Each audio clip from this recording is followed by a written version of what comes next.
Subcommittee number 1. Welcome, everyone. Let me see who would like to present a bill. Delegate Head, you have House Bill 1366. Yes, Mr. Chairman, and there is a substitute, as is so often the case in this bill. That's right. Good. And I think, Ashley, can you have that now? Mr. Chairman, the substitute should appear online in about 2 seconds. Thank you, Ashley.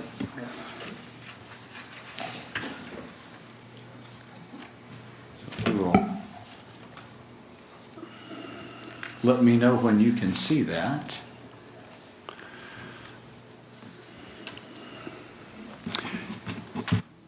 Yes, sir. I think we're good to go. Do you need to have somebody move the substitute, Mr. Chair? Yep. Yes, sir. We need to have a motion to adopt the substitute. Here, a second. Second. All right. All those in favor, say aye. All right. The substitute's before us. All right. Thank you, Delegate Mr. Chair. Head. House Bill 1366 is a bill from the administration. It's intended to add some transparencies to Administrative Process Act.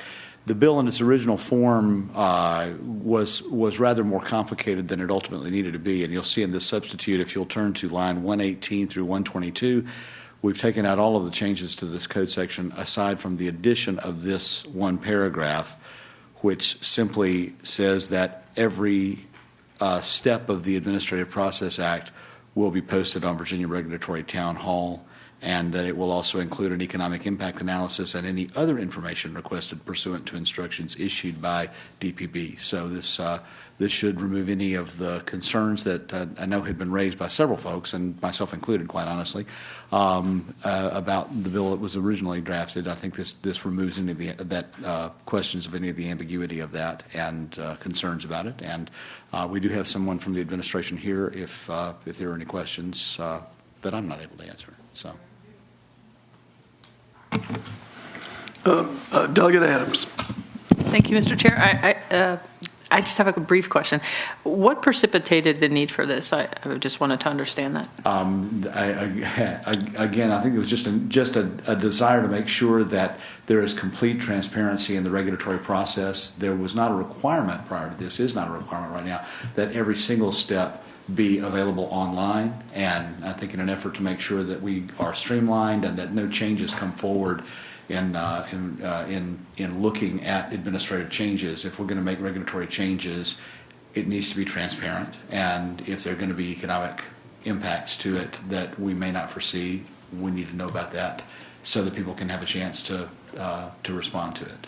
Thank you, Mr. Chair. Purely a transparency issue. Is there any other questions for the patron? We have received some testimony. Anybody want to speak for or against the bill? Any stakeholders? Delegate Head, do you have any final comments? Again, just hope that you will act favorably on the bill as it's before you now. Thank you, Delegate Head. Delegate Wright. Mr. Chairman, I move to report. We have a motion to report. Do we have a second? With the substitute. With the substitute. With the substitute. Okay. Delegate Walker is a second. Any further discussion? All right. Ms. Clark, can you open up the voting machine, please?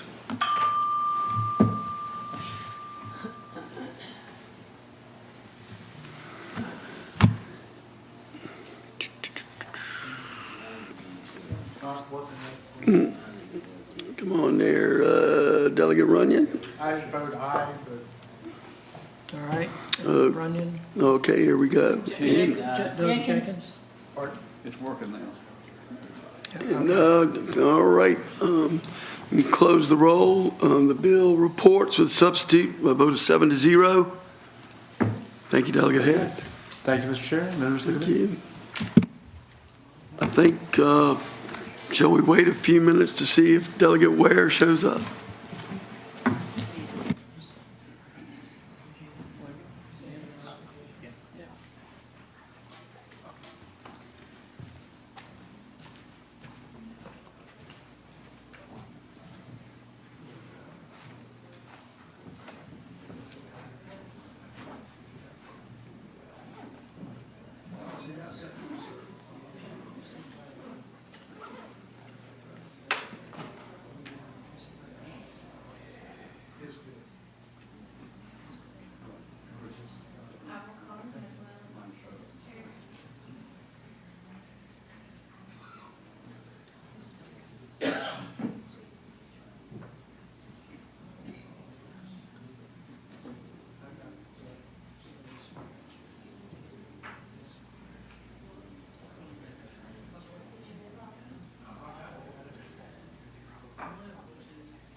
I hear you're looking for me. Mr. Delegate Ware, it's so great to see you, sir. Thank you. And would you like to present House Bill 1418?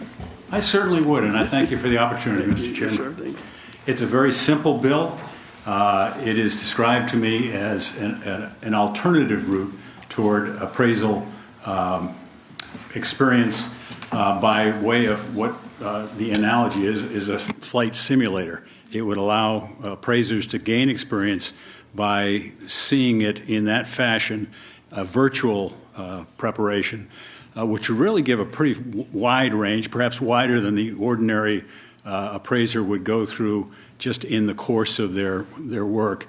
So it would offer an alternative, and that really, Mr. Chairman, is a short version of it. And be glad to try and expand on that as need be. Thank you, Delegate Ware. Does any members have a question for the patron? Delegate Adams. Thank you, Mr. Chair. So my first question is, does this bill propose that this one organization will then be the credentialing organization that all will have to go to? And, Mr. Chairman, Delegate Adams, the short answer is I can't tell you off the top of my head. My talking points did not appear in my folder, so it appears to me in a quick read as I walked over here that is the case, but there's probably someone in this room that can be more explicit on that question. Okay, thank you, Mr. Chair. Because that would be a narrowing of opportunity, and I think there was some place that talked about increasing diversity. I'm not really sure if there's a particular definition of what it's trying to do relative to diversity.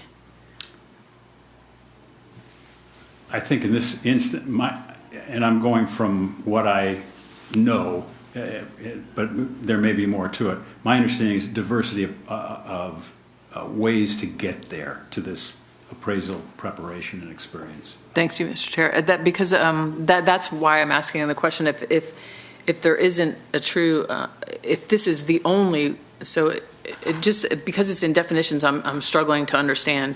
Does this that appraisal foundation will be the Illinois Not-for-Profit Corporation? Is that going to then be the only place that somebody can be, I guess, credentialed? And then I guess my sort of circling back to that, I'm really kind of lost about what's the difference between being licensed and certified in this particular. So I'm going to give you one provisional answer, which is that it is an expansion of the opportunities. But we've got an attorney here who may be able to give me a better answer on that, Mr. Chairman. You may have the Ashley. Are you aware of other opportunities for gaining, credentials for being a real estate appraiser? Mr. Chairman and Delegate Adams, can you repeat your question, please, so I can make sure I understand exactly what you're asking? So it was a two-part question. I guess I wanted to understand the difference between licensed and certified in this context. Okay, Delegate Adams, so under current law, real estate appraisers, under 54.1, 2017, they talk about the terms licensed residential real estate appraiser versus certified residential real estate appraiser or certified general real estate appraiser. So those three different terms are defined or described in that code section. And currently, the board is the one who is in charge of those certifications or licensure. This bill, which I think gets to your second question, but correct me if I'm wrong, would expand and allow this appraisal foundation, which is defined in the bill in this subsection A, that has this program, which is kind of like the flight simulator type program that Delegate Ware described. if someone goes through that simulator program, they would be able to have a certain percentage of that experience towards licensure or certification granted because they went through the program, if that makes sense. Thank you, and thank you, Mr. Chair. I have one more. I know this is supposed to be simple, but I had a lot of questions. I'm sorry. I just saw it today. And then I guess my other, are we codifying that in a corporation into code? A specific, which would be then exclusive of any other potential offers of online or simulated credentialing?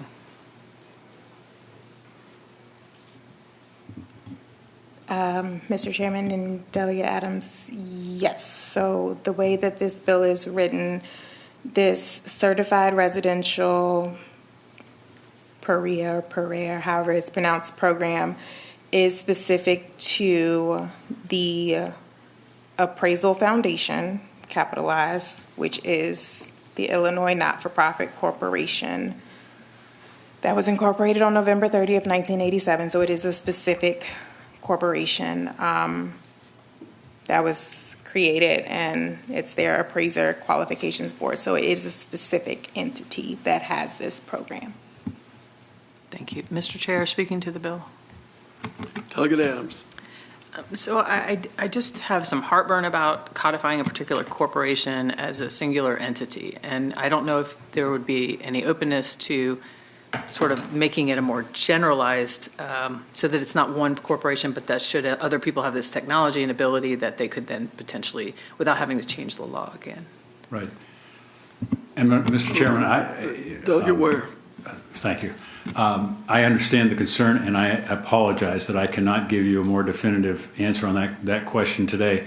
But I am certainly open to that, and would not be my intention to privilege one company over another if there's an alternative that can also offer this route to gain experience. It was my understanding that this was the one that currently offers this. And I understand that. So I would express my willingness to the subcommittee that I will check further into this, and if there are other, I'll get a fuller Mr. Chair. understanding of what is available. If the subcommittee would be kind enough to move things to the next level, and if we can, I will try to get to that, make an additional amendment on that. Delegate Runyon. Thank you, Mr. Chair. Delegate Ware, I may be able to, and Delegate Adams, enlighten some. In my conversation with some professionals that were involved in this, what I understood was that this corporation was created as an outcome of the federal government, a study, and that's why in the 80s. And this is the oversight organization that regulates the appraisal industry and decides what criteria are required for you to become the various stages of certified appraisers.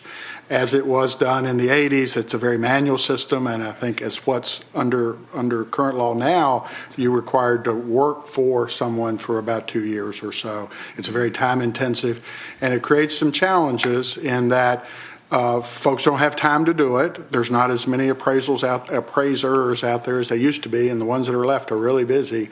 One that I spoke in my home area said that this residential appraiser had a 6-month backlog. And so that is very disruptive in the market. Commercial appraisers have other things in that. I appreciate the delegate's concern. Are we creating a specific organization that may control? But I think that my understanding is that organization was created already and is the oversight. So I don't have that particular concern.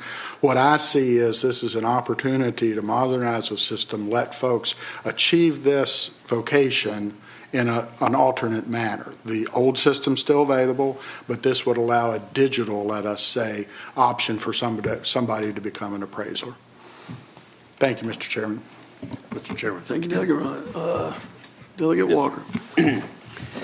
So thank you, Delegate Ware, for bringing this forward. Through the years, I've worked with the DPOR, Department of Occupation Regulation, and I know that those governing boards are actually the people in the real estate appraising business. They know exactly what their industry needs. I think what I see here is you're bringing forth an option because there's such a demand and a need out here. And sometimes we have a little heartburn with the technology and getting used to it or adapted to that. This is just another tool by which to help their industry, which is already regulated by their boards, moving forward here. And I think anything we can do to help advance that, like Delegate Runyon here, I've known a number of appraisers, and I've talked to some personally that said, Mr. Walker, we're getting very concerned about finding people that will even come into this industry and then the time period it takes to train. So I think there's a very important need here. This is just another way, Delegate Adams, I think you're trying to approach in that. So I think I can support it based on this information that I have right now, but if you want to carry it to the next level, I think this is good. Thank you, Delegate Ware, Mr. Chairman. Okay, any other questions from the committee? Mr. Chair, I just want to say final that. question? Yes, Mr. Chair. I just wanted to say that I just still would like that question to be confirmed, and so I'm not opposed to this bill, but I'm going to flag it for myself, so it's no harm to. I just wanted to explain that. Thank you, Mr. Chair. Thank you, Delegate Adams. Does any members of the audience care to speak either for or against the legislation? Okay, the committee moves motions. Delegate Wright. I move to report, and at the same time, any questions that can be raised at the full committee meeting if they need to be, but I move to report. All right, do we, a second? Second. All right, the bill's been moved, passage in second. All right. All right, all members shall cast their vote on the electronic voting machine.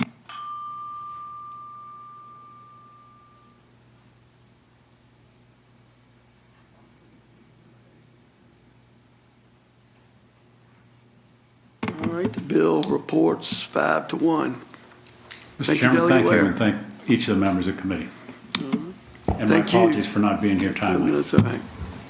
You owe me like a fish sandwich or something. Yeah. All right, I think that clears their docket today. Is that? We need to pass by the Davis bill. We have Delegate Davis would like to pass by for the day his bill. Or pass by the next meeting. So moved. We got a motion. Have a second? All right. We have a motion to pass by Delegate Davis. All those in favor, say aye. Aye. All opposed? All right, motion passed by is approved. And that concludes our docket. Thank everyone for being here, and we'll see you next time. The meeting is adjourned.